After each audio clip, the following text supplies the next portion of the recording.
so I'm here today for a book review of Grief is the Thing with Feathers by Max Porter. Now I received this book free from the publishers, which is Faber, on request because I specifically wanted to read this book. To start things off, this book is inspired by another work of literature, and that is Ted Hughes' Crow, which is a collection of Ted Hughes poetry, all the poems in which follow the perspective of this crow as he kind of goes throughout mythology and biblical stories and historical events, watching and getting involved in them. It's very like malevolent but beautiful. Definitely an instance of where the disturbing keeps you fascinated, and I really enjoyed this book of poetry. So when I heard that there was a book based on that work of poetry coming out, I was incredibly eager to get my hands on a copy. The storyline of this book is that a family has recently lost their mother. The father and the two sons are left without their mother, who has recently died,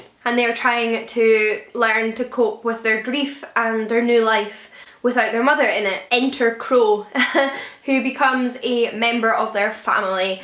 Soon after their mother's death, the crow shows up at their door and decides to live with them and mother them and just exist alongside them. Not always in the kindest way, but in a way to help them cope. Really strange premise, you say? Yes, it is. Max Porter's obviously taken a much smaller, ordinary family's experience rather than like a big biblical or mythological event like in the poems of Ted Hughes, and inserted Crow into the experience of the family. Now the father himself is actually a Ted Hughes scholar who's working on a new piece of research about Ted Hughes' Crow.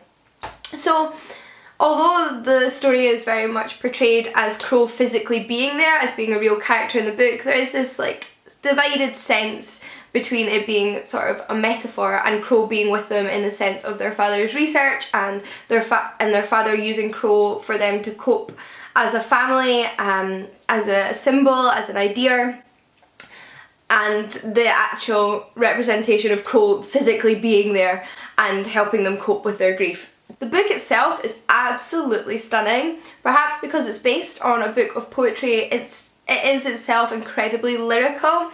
I would say it's more of a mixture of poetry and prose than it is full-on prose. Bits of it read like poetry. This could be a long poem, this could be tiny little short stories and tiny little poems all tied up together.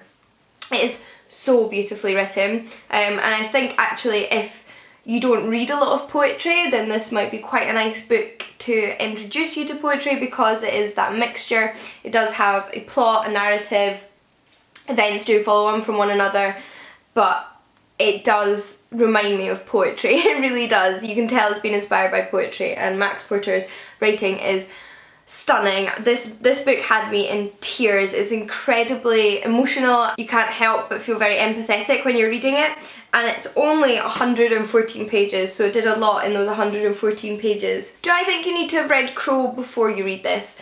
It's definitely possible to follow this book and enjoy this book without having read Crow. It's not exclusive to people that have read Ted Hughes' Crow. The story's still there, the beauty's still there, the tragedy's still there.